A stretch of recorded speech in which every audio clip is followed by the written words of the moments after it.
अगर आपसे पूछेगा कि उत्तराखंड में सबसे ज्यादा आपदा कौन सी आती है, तो उत्तराखंड में सबसे ज्यादा आपदा आती है भाई भूस्खलन। जो सितंबर 1803 में आया वो आया 9 रिक्टर स्केल का बद्रीनाथ में चमोली में।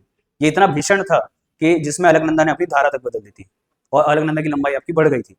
दूसरा, ये वही भूकंप है जिसमें क्या होता है भाई, आपकी पूरी जो गढ़वाल सेना उस समय होती है, गढ़वाल पूरा ध्वस्त ऊपर नीचे हो जाता है, जिसका फायदा उठा के आगे चल के गोरखा गढ़वाल पर आक्रमण करते हैं।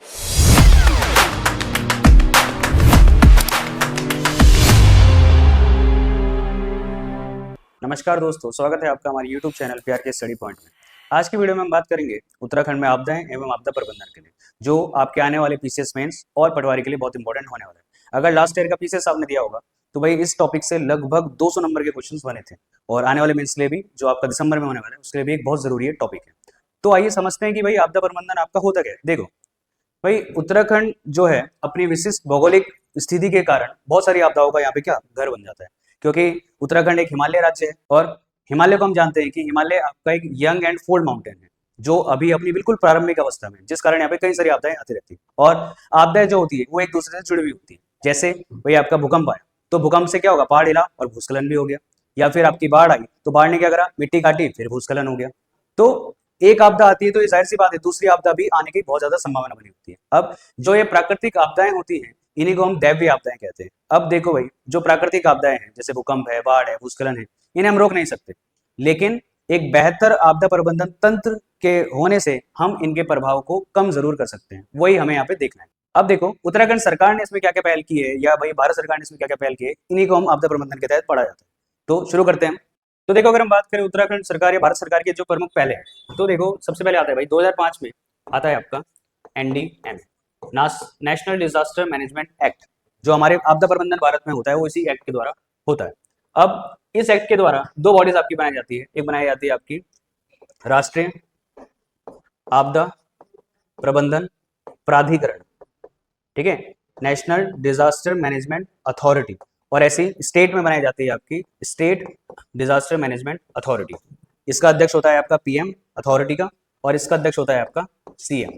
जैसे उत्तराखंड में जो है उसका नाम है USDMA, Uttarakhand state disaster management authority, जो उत्तराखंड के पूरा प्रबंधन को कंट्रोल करती है।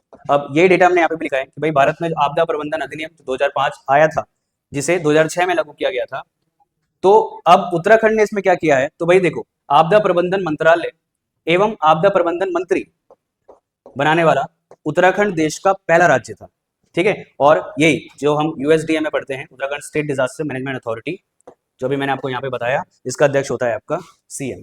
तो अगर आपसे पूछा जाएगा कि उत्तराखंड में आपदा प्रबंधन की जो सर्वोच्च संस्था है या जो नोडल एजेंसी है वो कौन सी है, तो भाई ये है आपकी नोडल एजेंसी, जो इसे कंट्रोल करती है। नेक्स्ट स्लाइड की बात करते हैं।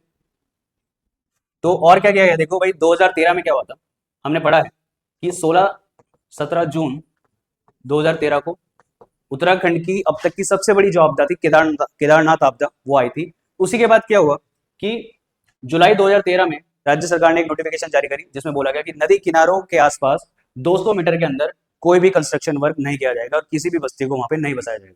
क्योंकि भाई बाढ़ जो होती है ये अचानक से, जिसे हम फ्लैश फ्लड कहते हैं, इससे क्या होता है, अगर आप नदी किनारे बसते हो तो अब जान माल जो हानि होती है उसके ज्यादा चांसेस बढ़ जाते हैं, ठीक है। दूसरा जो ये है, अब देखो 2005 में जो NDMA एक्ट आया था, उसके तहत 2006 में बनती है आपकी NDRF, जो है आपकी नेशनल डिजास्टर रिस्पांस फोर्स। कई बार इसमें फुल फॉर्म भी पूछ लेता है बच्चे, इसमें घूम जाते हैं, नेशनल डिजास्टर रिस्पांस फोर्स। और इसी की तर्ज पर 2013 में हमने बनाई SDRF, state disaster response force, जिसमें आपके पुलिस के जवान होते हैं, सेना के जवान होते हैं, और अन्य फोर्सेस के भी इसमें जवान रखे जाते हैं, जिनका काम होता है भैया आपदाग्रस्त जो एरिया है वहां से लोगों को बचाना और उन तक सामग्री को पहुंचाना। ये दूसरा, इस आपदा प्रबंधन को स्कूली शिक्षा के पाठ्यक्रम में शामिल किया गया। भाई जो इसकी देखो शुरुआत कहां से हुई थी, 2013 में जो अभी बाढ़ हमने देखी, केदारनाथ त्रासदी जिसे कहते हैं, तो CBSE ने अपनी पुस्तकों में एक चैप्टर शामिल किया था जिसका नाम था रेन ऑफ टेरर, ठीक है। और उसके अलावा एक और चीज जो इसमें आपको याद रखनी है, एक मैगजीन आती है जिस मैगजीन का नाम है आपदा प्रबंधन, ठीक है, मैगजीन का नाम यही है।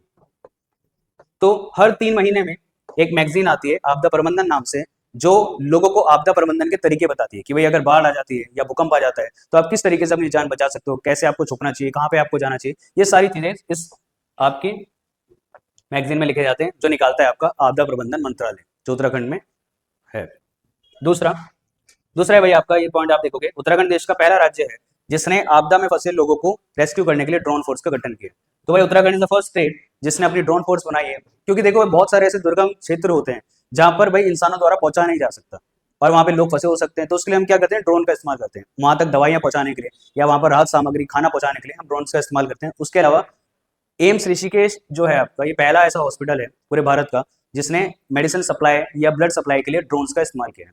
ठीक है, लास्ट ईयर इसने 2024 में इसने इसे यूज किया था। चलो नेक्स्ट है आपका बॉम्बे बकेट ऑपरेशन 2024। भाई अब देखो ये है क्या और किससे संबंधित है। अभी हाल ही में आपने हल्द्वानी का केस सुना होगा कि भाई हल्द्वानी में जो आपकी फॉरेस्ट फायर का केस हो गया था आपका, बिनसर वाला जो क्षेत्र है वहां पे जो कई सारे फॉरेस्ट गार्ड, मुश्किल से बेचारे 4-5 फॉरेस्ट गार्ड थे जो जल के मर गए थे। तो अभी जो हाल ही में रिपोर्ट भी आई थी हमारे फॉरेस्ट रिपोर्ट 2023 में, तो उसमें था कि सबसे ज्यादा जो आपके फॉरेस्ट फायर वन आगनी के जो केस हैं वो हल्द्वानी में है और उस सेकंड नंबर पे आपका शायद अल्मोड़ा आता है। अब भाई ये वन आगनी के कारण क्या है पहले तो देखो इसके कारण क्या है भाई, जो टूरिज्म जैसे जैसे बढ़ रहा है तो भाई लोग जाते हैं, सिगरेट पिया बिना बुझाए फेंक दिया, उसके अलावा बियर पी या दारू पी और जो बोतल है उसे वैसी फेंक दी, तो जो कांच होता है वो जब सन की रेज उस पर पड़ती है तो ऐसा प्रिज्म की तरह वो काम करता है और जंगल में आग चिंगारी भड़का देता है। दूसरा, जो किसान है जो पराली में आग लगाते हैं, अब भाई पराली में आग लगा के आप तो चले गए घर, और पराली में क्या उसके अंगारे उड़े या पराली की जो आग वो फैलते फैलते जंगलों तक पहुंच गई और ये भी एक जंगल का कारण बनता है, जो उत्तराखंड की जैव विविधता, जानवर, पशु, इन सब के लिए बहुत ज्यादा हानिकारक है और ये केस हम रिसेंटली देख चुके हैं। तो उससे छुटकारा पाने के लिए या उससे कंट्रोल करने के लिए उत्तराखंड सरकार ने 2024 में लाई थी बॉम्बे बकेट ऑपरेशन। इसमें क्या था कि जो आपका प्लेन होगा, मेनली इसमें MI-17 का यूज करते हैं, तो प्लेन जो होगा वो किसी पास की नदी झील से पानी उठाएगा और उस जगह पे डाल देगा। अब इससे क्या होगा भाई, ये इसलिए है कि एक तो पानी के अमाउंट ज्यादा ले जा सकता है प्लेन, दूसरा बहुत सारे इलाके ऐसे होते हैं, बहुत सारे जंगल ऐसे होते हैं जहाँ पे पहुंचना बहुत मुश्किल हो जाता है इंसानों के लिए, तो उसके लिए क्या है आपका प्लेन्स है। तो भाई उत्तराखंड में फॉरेस्ट फायर को कंट्रोल करने के लिए ये ऑपरेशन आपका चलाया गया। ठीक है, इसे आप डेफिनेशन इसके आप यहाँ पे देख सकते हो। ठीक है, अब नेक्स्ट है आपका उत्तराखंड में डॉपलर रेडार। भाई अब ये डॉपलर रेडार होता क्या, देखो एक रेडार है ये जो उत्तराखंड में जो मौसम होता है उसका पूर्वानुमान ये हमें बता देता है कि भाई जो बारिश होने वाली है, तूफान आने वाला है। आप देखते होंगे आपके फोन पे एक मैसेज आता है कि heavy rainfall, very heavy extreme rainfall, thunder storm आता है मैसेज। तो ये मैसेज जो है हमें कैसे पता चल रहा है कि बहुत तेज बारिश होने वाली है या तूफान आने वाला है या ओले पड़ने वाले, वो सब हमें बताता है डॉपलर रेडार। क्योंकि भाई जब आपको पता चलेगा कि बहुत ज्यादा बारिश होने वाली है तो आप जो नदी किनारे हैं अवॉइड करोगे वहां जाना, कि भाई पानी आ सकता है, बाढ़ आ सकती है, तूफान आ सकता है, बहुत सारी घटनाएं वहां पे हो सकती है। तो उसी इन सारी आपदाओं को रोकने के लिए आपके डॉपलर रेडार लगाए गए ताकि लोग पहले से ही आपके सतर्क हो जाए। तो 3 लगाए गए हैं आपके 2021 में, पहला लगा था मुक्तेश्वर नैनीताल में, 2022 में लगाए आपके सुरकंडा में और 2023 में सबसे रिसेंट लगाए आपके लैंसडाउन पौड़ी में। ठीक है, कभी अब अगर आप सुरकंडा मंदिर जाओगे तो सुरकंडा मंदिर के पीछे वाला साइड है जहाँ पे वो लोग खेलते हैं, तो वहीं पर एक गोल कलर का रेडार लगा हुआ है, मोटा सा एक गोला है, उसी को डॉपलर रेडार कहते हैं। देख सकते हो आप जाके जो चाहते हैं सुरकंडा। और आगे बात करें अगर अब देखो उत्तराखंड में जो प्रमुख आपदाएं जिन्हें हम मेनली दैवीय आपदाएं कहते हैं, नेचुरल डिजास्टर, वो है आपकी भूकंप है, भूस्खलन है और बाढ़ है। अब इसमें देखो डेटा सुनो, अब डेटा क्या होता है, अगर आपसे पूछेगा कि उत्तराखंड में सबसे ज्यादा आपदा कौन सी आती है, तो उत्तराखंड में सबसे ज्यादा आपदा आती है भाई भूस्खलन। और अगर आपसे ये पूछे कि उत्तराखंड में सर्वाधिक क्षति नुकसान किस आपदा से होता है, तो भाई सबसे ज्यादा क्षति पहुंचाता है भूकंप। तो क्षति पहुंचाता है भूकंप और सबसे ज्यादा बार आता है या सबसे ज्यादा जो आपदा आती है वो आती है भूस्खलन, जिसे हम मेनली लैंडस्लाइड कहते हैं, लैंडस्लाइड। इसी में आपका देखो हिमस्खलन भी आ जाता है, जो आपका ग्लेशियर जो स्लाइड होते हैं वो भी इसी में आता है। और फिर तीसरा बाढ़, तो भाई आपको पता ही है कि बाढ़ क्या है। तो देखो वही मैंने आपको बताया कि भाई ये ऐसी आपदाएं हैं जिन्हें आप रोक नहीं सकते, भूकंप को आप नहीं रोक सकते, लेकिन अगर आपने बेहतर तैयारी की है, बेहतर स्ट्रक्चर आपके पास है, मेडिकल किट आपके पास है, तो इससे अगर कुछ भी हानि होती है तो आप तुरंत रिकवर कर सकते हो या इसके जो प्रभाव है या क्षति को कम कर सकते हो। यही है आपदा प्रबंधन। अब अगर हम इसमें डेटा की बात करें, जैसे उत्तराखंड में अब तक के जो सबसे बड़े भूकंप है, तो भाई उत्तराखंड में 1803 में अब तक का सबसे बड़ा भूकंप आया था 1903 बद्रीनाथ में।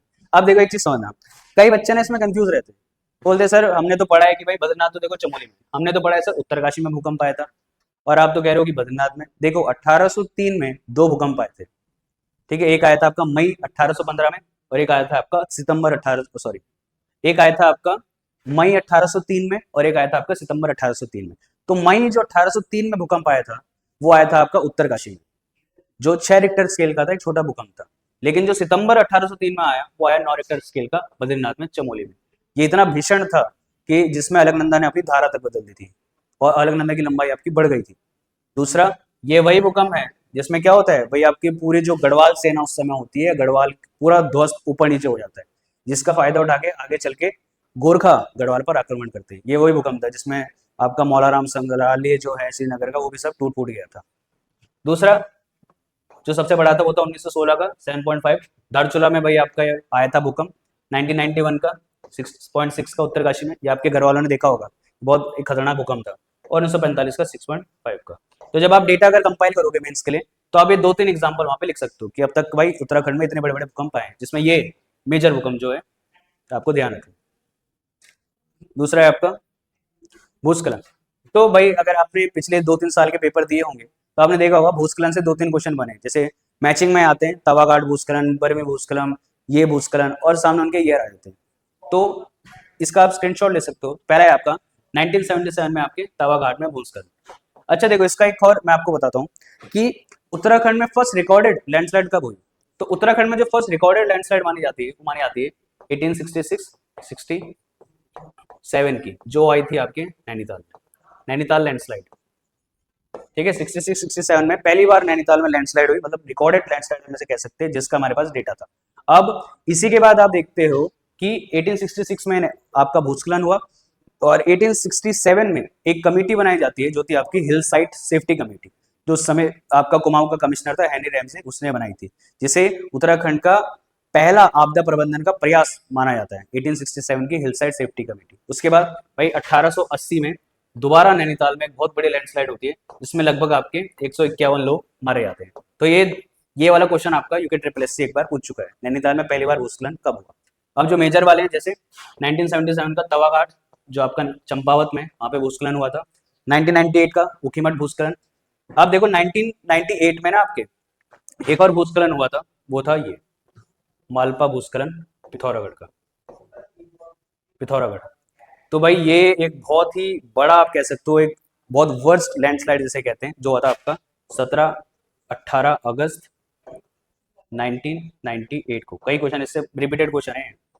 ठीक है, मालपा आपका पिथौरागढ़ में, वहां पे लैंडस्लाइड हुआ था, जिसमें राहत बचाव में चलाया गया था ऑपरेशन ब्लू एंजल।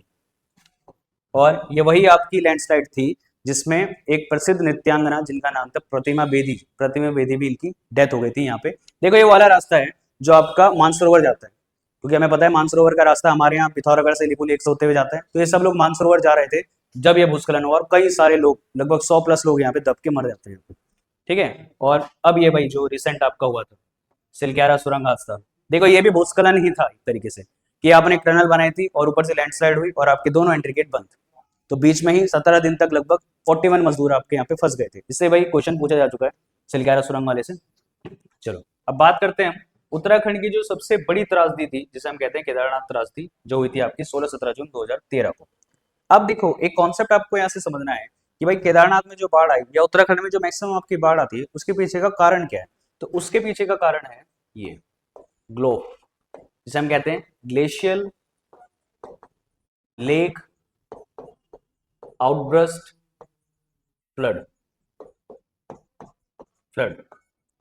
अब देखो होता क्या है भाई, जो ग्लेशियर्स है आपके, तो ग्लेशियर्स के नीचे जो झील होती है, तो कई बार क्या होता है जब ग्लेशियर्स का कुछ हिस्सा उसमें टूट के गिरता है तो झील आपकी टूट जाती है, या फिर कभी वो जो झील जब ओवरफ्लो हो जाती है तो भी वो झील टूट जाती है। अब जैसे भाई ग्लोबल वार्मिंग हो रही है, लगातार आपके ग्लेशियर्स पिघल रहे हैं, तो ग्लेशियर जब पिघलते हैं तो उनकी जो झील है वो बढ़ती रहेगी और एक समय आएगा जो आपकी टूट जाएगी। तो केदारनाथ आपदा में भी यही हुआ, जो आपका चौराबाड़ी ग्लेशियर था उसके नीचे की जो चौराबाड़ी झील थी, उसमें ग्लेशियर का एक हिस्सा टूट के गिरा और वो झील आपकी टूट गई और पूरा पानी केदारनाथ मंदिर के ऊपर। और आगे चल के ये पानी आपका कहाँ मिल गया, ये पानी मिल गया मंदाकिनी नदी में, जिसने पूरी केदारनाथ घाटी और रुद्रप्रयाग घाटी को तहस महस करके रख दिया। अब आपदा आई आपकी 16-17 जून को, उसके बाद कुछ प्रकार के ऑपरेशन यहाँ पे चलाए गए, क्योंकि आपका डिजास्टर मैनेजमेंट में आ जाएगा।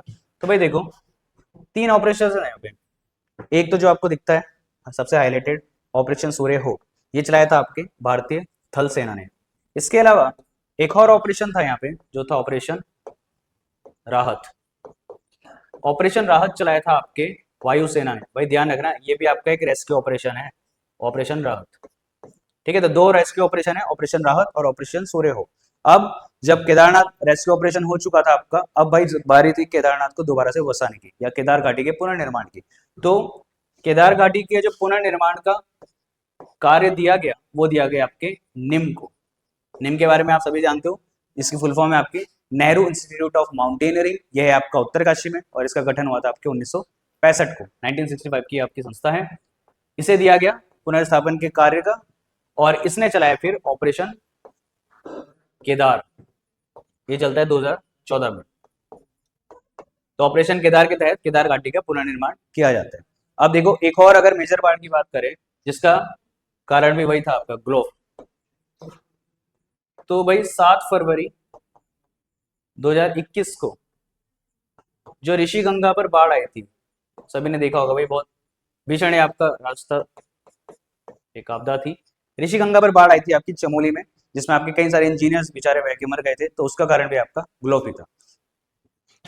अब देखो एक दो एक्स्ट्रा फैक्ट के बारे में बात करो, अगर आपदाओं से जो आपसे पूछा जाएगा कि भाई हमारा जो डिजास्टर मैनेजमेंट मॉडल है वो किस कंट्री पर बेस है, तो वो बेस है आपके ऑस्ट्रेलियन मॉडल को हम अपनाया है, जिसके तहत वही कि भाई आपका एक आपदा प्रबंधन मंत्रालय बनाया गया, एक आपदा प्रबंधन कोष बनाया गया, एक आपदा प्रबंधन आपका अथॉरिटी बनाई गई। ये सारी चीजें हमने इसी ऑस्ट्रेलियन मॉडल से अपनाई है। अब हाल ही में अगर देखो, अगर हम सबसे रिसेंट हमारी आपदा की बात करें, जो भाई आपकी एक तो 2023 का सिलक्यारा